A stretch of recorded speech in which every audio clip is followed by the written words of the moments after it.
N'hésitez pas à poser les questions puisqu'on va faire des petites séances de questions-réponses entre-temps. Dans un premier temps, donc, ce qu'on va faire, c'est l'étude d'une facture d'électricité. Donc, on va calculer le coût par kilowatt. On va ensuite pouvoir dimensionner une installation solaire et voir les économies qu'on pourrait avoir grâce à cette installation solaire. Donc, suite à ça, on fera une séance de questions-réponses. Dans un second temps, on va regarder les meilleurs fabricants de panneaux solaires au monde, les meilleurs fabricants d'onduleurs et la différence entre les différents types d'onduleurs. Donc, est-ce qu'on regarde des onduleurs centraux ou des micro-onduleurs? Quel est l'intérêt, avantage, inconvénient de l'un ou de l'autre? Et enfin, on regardera les aides de l'État qui sont disponibles en France. Et on continuera avec une séance de questions-réponses. Et à la fin, on enchaîne avec le tirage au sort pour savoir qui a gagné son installation gratuite. Très bien. Donc, ici, on vous a fait une liste qui n'est pas complète des plus gros fabricants mondiaux de panneaux solaires. On va retrouver des marques qui sont extrêmement connues. Si certains d'entre vous se sont renseignés sur les panneaux solaires, vous allez reconnaître pas mal de marques. Donc là, en fait, on vous a fait un classement au niveau du tableau que vous pouvez voir par ordre de prix. Cela dit, ce n'est pas un classement par qualité. Il faut comprendre que la liste des meilleurs fabricants de panneaux solaires, il y en a une bonne vingtaine, et que concrètement, que vous alliez avec l'un ou avec l'autre, dans tous les cas, vous serez bien servi. C'est des entreprises qui, en général, font plus d'1 milliard de chiffre d'affaires à l'année. Et on appelle ça des entreprises verticalement intégrées parce que la plupart du temps, elles vont gérer tout le processus de fabrication de A à Z. Il n'y a aucune sous-traitance. Ils ne font pas de l'assemblage comme on a avec les entreprises en France. Là, c'est vraiment des gens qui maîtrisent tout de A à Z. Donc, en fait, ça va être très simple. Quand on regarde sur la droite et ensuite sur la gauche, on commence par QCell avec la lettre bleue. QCell est un ancien fabricant allemand. D'ailleurs, sur leur panneau, vous verrez toujours marqué Engineered in Germany. Donc, l'ingénierie est faite en Allemagne, puisque en 2013, ils ont coulé. Ils ont été rachetés par un géant sud-coréen qui s'appelle Hanwha. Et Hanwha, c'est la deuxième plus grosse entreprise de Corée du Sud après Samsung. Donc, quand Hanwha a racheté QCell, ils ont conservé en Allemagne le centre de recherche et de développement. Il y a un petit peu plus de 200 personnes qui travaillent là-bas. Mais après, ils se sont mis à fabriquer dans plein d'autres pays différents. Donc, là, on vous a fait une sélection des 5 meilleures marques sur le marché et des 5 différents panneaux donc en 2022 et la puissance qu'ils avaient et le type de cellule parce que ça, c'est extrêmement important. Donc, on peut le retrouver, SunPower, ils ont des panneaux qui s'appellent Maxeon. Ces panneaux, ils peuvent monter jusqu'à 440 watts en ce moment et c'est des cellules N-Type. Donc, les Canadian Solar avec la gamme CS6, toujours des 440 watts, toujours avec des cellules N-Type. On retrouve ensuite les Tiger Neo de chez Jinko. Là, ils montent à 480. Ils ont même monté jusqu'à quasiment 660 watts. Mais ce n'est pas encore sorti des usines. C'est toujours en recherche et développement. Mais ils ont réussi à faire une belle percée puisqu'ils ont battu au mois d'octobre 2022 le record mondial de production d'électricité et leur efficacité des panneaux solaires est montée jusqu'à 26,1%. Donc, ils ont rebattu le record du monde. Ça fait 3 ans maintenant qu'ils le battent. REC avec la gamme Alpha Pure à 405 watts, toujours d'N-Type, et GE Solar qui, eux, vous proposent des Deep Blue, cette fois-ci avec des P-Type, donc vraisemblablement avec une garantie qui sera un petit peu moins.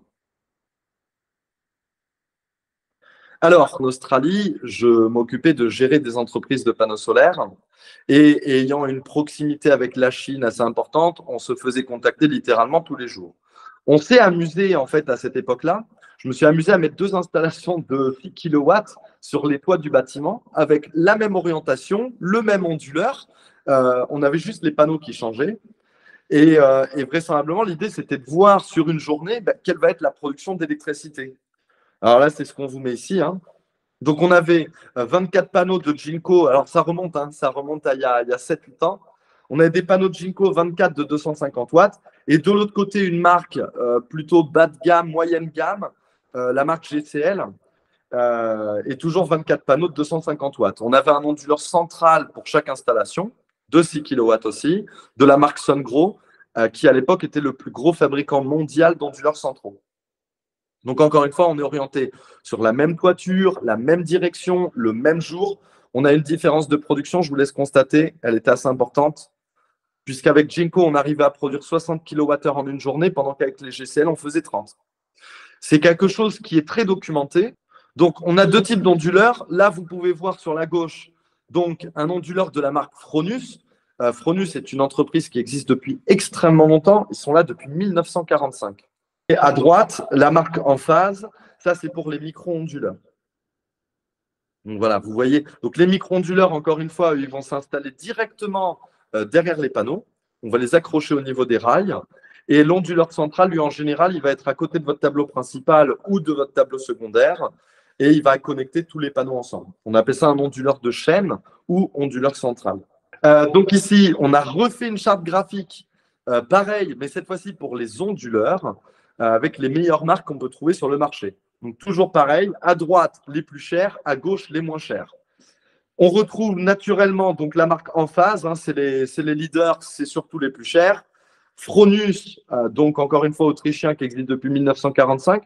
Pour ceux qui aiment faire de la soudure, Fronus est extrêmement connu pour ça, puisque c'est le plus haut de gamme qu'on peut retrouver sur les machines à souder. Et Fronus s'est fait extrêmement connaître pour ses onduleurs, puisqu'il les installe notamment en Afrique. Et les onduleurs détestent la chaleur. Et là-bas, en fait, ils sont tellement robustes que c'est la seule marque qui peut tenir le coup de la chaleur. Au même niveau que SMA, qu'on va avoir toujours à droite, cette fois-ci qui est une marque allemande qui existe depuis 1981 et qui sont l'un des leaders avec Fronus sur le marché des onduleurs centraux. Alors, les aides de l'État, il y en a 3. La première aide à laquelle vous avez le droit, c'est l'obligation d'achat de la part d'EDF. EDF, la deuxième aide de l'État, ça s'appelle la prime à l'autoconsommation photovoltaïque.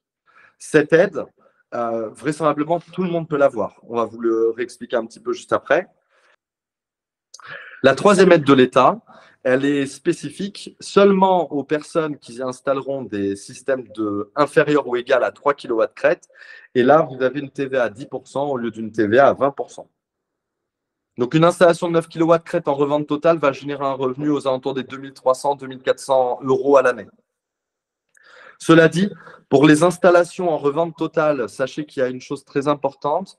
Vous avez un coût supplémentaire et vous n'avez pas le droit aux aides de l'État. Vous avez le droit à la revente totale à un meilleur prix, mais vous n'avez pas le droit aux aides de l'État. Et de l'autre côté, vous avez un surcoût de la part d'Enedis qui va vous facturer entre 500 et jusqu'à quasiment 2000 € pour pouvoir tirer une ligne et rajouter un deuxième compteur Linky, puisque la revente totale passe par un compteur Linky spécifique qui va tout revendre au niveau du réseau. Donc, ça ne passe pas par le compteur Linky de la maison qui va calculer la consommation. Il y a 2 compteurs Linky dans ce cas-là. Maintenant, tout le monde se pose la question, alors, est-ce que je peux avoir le droit aux aides? Est-ce que c'est lié à mes revenus? Du tout. Pas du tout. Les aides de l'État, franchement, tout le monde peut les avoir. Vous vous appelleriez Bernard Arnault, vous pourriez les avoir aussi. Donc, les conditions, la première, c'est que l'installation soit faite sur toiture. Donc, les installations qui sont au sol ne sont pas éligibles aux aides de l'État. Très important. Et donc, quand je vous parle d'aide de l'État, ce n'est pas éligible non plus à la revente du surplus. Par contre, c'est éligible à la revente totale. Ça, il n'y a pas de souci. La deuxième condition, c'est que ce soit une installation en autoconsommation avec revente du surplus. Donc ça, c'est ce qu'il faut faire pour pouvoir bénéficier des aides. Et enfin, il faut que l'installation soit faite par une entreprise qui est qualifiée RGE. Donc, c'est une formation obligatoire qui permet de vérifier le sérieux des entreprises et des standards d'installation. Donc, quand on a les 3 conditions réunies, eh ben, on peut faire bénéficier des aides de l'État aux clients. Donc, on est RGE, on installe sur toiture et on fait des systèmes en autoconsommation. Donc, tout le monde peut avoir le droit aux aides de l'État. Ça n'est pas soumis aux revenus. Ça n'a rien à voir avec MaPrimeRénov', qui est quelque chose de complètement différent et qui, lui, par contre, est clairement soumis aux revenus.